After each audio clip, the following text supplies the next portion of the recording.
The history of the cult Heaven's Gate is a singular and complex blend of spiritual quest, science fiction fantasy, and ultimate tragedy. The group's roots trace back to Texas in the early 1970s. It all began with the meeting of two individuals, Marshall Applewhite, a university music teacher, and Bonnie Nettles, a nurse with a deep interest in astrology. They became convinced that they were the two witnesses mentioned in the biblical book of Revelation. Eventually, they began referring to themselves by the code names T and Doe. Their core doctrine posited that humans are beings who must transcend their physical bodies. They taught that Earth was merely a classroom, which students had to graduate from in order to ascend to the next level, a realm inhabited by highly advanced extraterrestrial civilizations. Starting in the mid-1970s, the duo traveled across the United States to recruit followers. Against the backdrop of the waning hippie movement and a surging cultural fascination with space, their narrative of transcending the physical body via UFO struck a chord with those dissatisfied with mainstream religion. Believers abandoned their families, possessions, and all ties to the secular world to enter a communal life with their leaders. Within the group, extremely rigid discipline was maintained. Emotional attachments and sexual desires were viewed as obstacles to be overcome. Every aspect of daily life, including diet, sleep, and clothing, was strictly regulated. Members wore baggy uniforms and kept their hair cropped short, intentionally blurring the boundaries between genders to achieve a state of uniformity.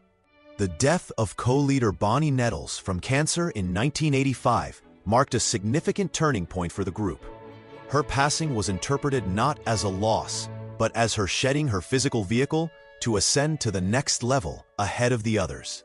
In the wake of her death, Applewhite's leadership became increasingly radicalized, placing even greater emphasis on the insignificance of the human body and the necessity of a spiritual escape. As the 1990s began, the group became early adopters of the burgeoning internet. They operated a successful web design firm called Higher Source to fund their activities while disseminating their doctrines across digital space.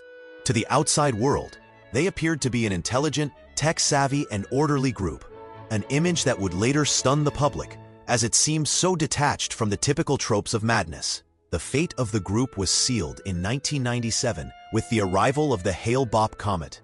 Applewhite concluded that a massive UFO was hiding in the comet's wake, serving as the transport vessel that would finally take them to the next level. In a rented mansion in an upscale neighborhood near San Diego, they began meticulous preparations for their final days. In March 1997, the 39 members divided into 3 groups and took their own lives systematically over several days.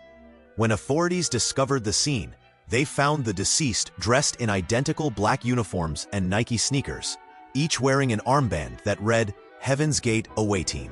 Beside each body lay neatly packed belongings and a small amount of cash, as if they were prepared for a journey. To the members, this act was not viewed as suicide. Rather, it was a graduation, the completion of a logical plan to discard their old husks and return to their true home. As a shocking mass suicide occurring at the dawn of the internet age, the Heaven's Gate tragedy remains a chilling testament to the dangers of cult dynamics and the extremes to which human conviction can lead. The belief system of Heaven's Gate was based on an extremely original and radical dualism that fused Christian eschatology with modern science fiction and early UFO subculture. At the core of their worldview was the idea that Earth is a giant garden, and humans are merely spiritual seeds being cultivated within it. This garden was said to be overseen by highly advanced beings from the kingdom level above human, or the next level. According to their doctrine, the ultimate goal for any human is to evolve into the next level by shedding the vehicle, their imperfect, perishable physical body. They believed this evolution could not be achieved through biological mutation, but only through rigorous spiritual self-discipline and the absolute fulfillment of instructions provided by their messengers. Applewhite and Nettles define themselves as representatives from the next level, sent to guide this evolutionary process. They claimed that the same spiritual energy that had inhabited Jesus Christ thousands of years ago had returned to reside within them in the modern era. In this belief system, the body was treated as nothing more than a temporary container. Any attachment to it was seen as the primary obstacle to ascending.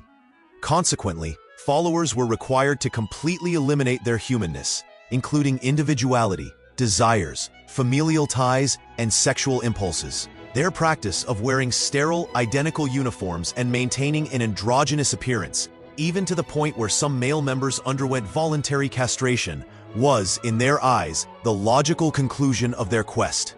It was a calculated effort to approach the state of a pure, evolved being that had transcended the very concept of gender. An intriguing aspect of their cosmology was the reinterpretation of traditional religious concepts, such as demons and fallen angels, as malevolent extraterrestrials called Luciferians. They taught that these Luciferians sought to keep humans bound to Earth by using human pleasures, such as mainstream religion, social institutions, and sexual gratification, as bait to prevent them from evolving to the next level. For members of Heaven's Gate, pursuing conventional common sense or worldly happiness meant falling into the traps set by these wicked aliens. Ultimately, this belief system culminated in the catastrophic concept of Earth's recycling. Applewhite preached that the Garden of Earth was about to be closed and that the time had come for all life to be reset. The only way to escape this reset was to board the transport craft sent by the next level. The appearance of the Hale-Bopp comet was, for them, the definitive signal that the door to escape had opened. In their internal logic, abandoning their physical bodies to transfer their spiritual selves to the spacecraft hidden behind the comet was not death. Rather, it was the completion of evolution, a goal finally achieved after long and arduous training. This insular and thoroughly rationalized spiritual world resonated with the then-emerging medium of the internet, providing lonely seekers with a powerful identity as an enlightened elite returning to the stars. The faith of Heaven's Gate was a unique product of the late 20th century spiritual history. It was a volatile mix of extreme stoicism, accepting one's fate through cold logic rather than emotion, a deep-seated trust in technology, and a primal thirst for salvation. Their story remains a chilling example of how human conviction, when pushed to its absolute limit, can transform a tragedy into what the believers sincerely perceived as a triumph. The organizational structure of Heaven's Gate stood apart from the typical pyramid hierarchies of most religious groups. Instead, it was a highly unique hybrid of military discipline, monastic stoicism, and a functional network reminiscent of computer system operations. At the center of it all were, of course, Marshall Applewhite and Bonnie Nettles. They presided as mutually complementary leaders known as check partners. In the early stages, while Nettles was alive, she served as the spiritual guide, providing intuition and cosmic knowledge, while Applewhite acted as the administrator who manifested and executed those visions. After her death, Applewhite became the sole, absolute messenger governing all decision-making. Inside the organization, followers were uniformly referred to as students, establishing an absolute master-disciple relationship with Applewhite, the teacher. However, this dynamic was not viewed as mere authoritarianism. Rather, it was defined as a training process necessary for evolving to the next level. Furthermore, the students operated under a mandatory check partner system, where they were paired off to act in duos.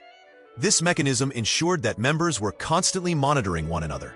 If any human emotions or ego began to surface, the partner was responsible for immediately pointing out and correcting the behavior. This system of mutual surveillance eliminated any room for secrets or privacy, pushing the group's homogeneity to its absolute limit. They referred to themselves as the Away Team, adopting a pseudo-military organizational structure that framed life on Earth as a mission aboard a spacecraft. Their daily schedules were managed down to the minute. Detailed manuals were created for every conceivable action, from the consumption of food and sleep cycles to mundane tasks like cleaning and clerical work. This highly manualized existence was designed to systematically eliminate individual will, training each member to become a vessel that could execute the will of the next level without interference. Interestingly, by the 1990s, this organizational structure became inextricably linked with digital technology. They established a web design company called Higher Source for their commercial activities.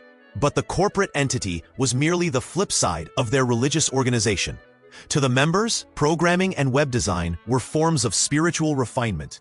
High technical proficiency was seen as proof of their internal discipline. To the outside world, they appeared to be an exceptionally talented and polite group of technicians. In reality, however, they had transformed into something akin to a high-efficiency processing unit, void of human emotion, and optimized to perfectly execute the singular will of their leader.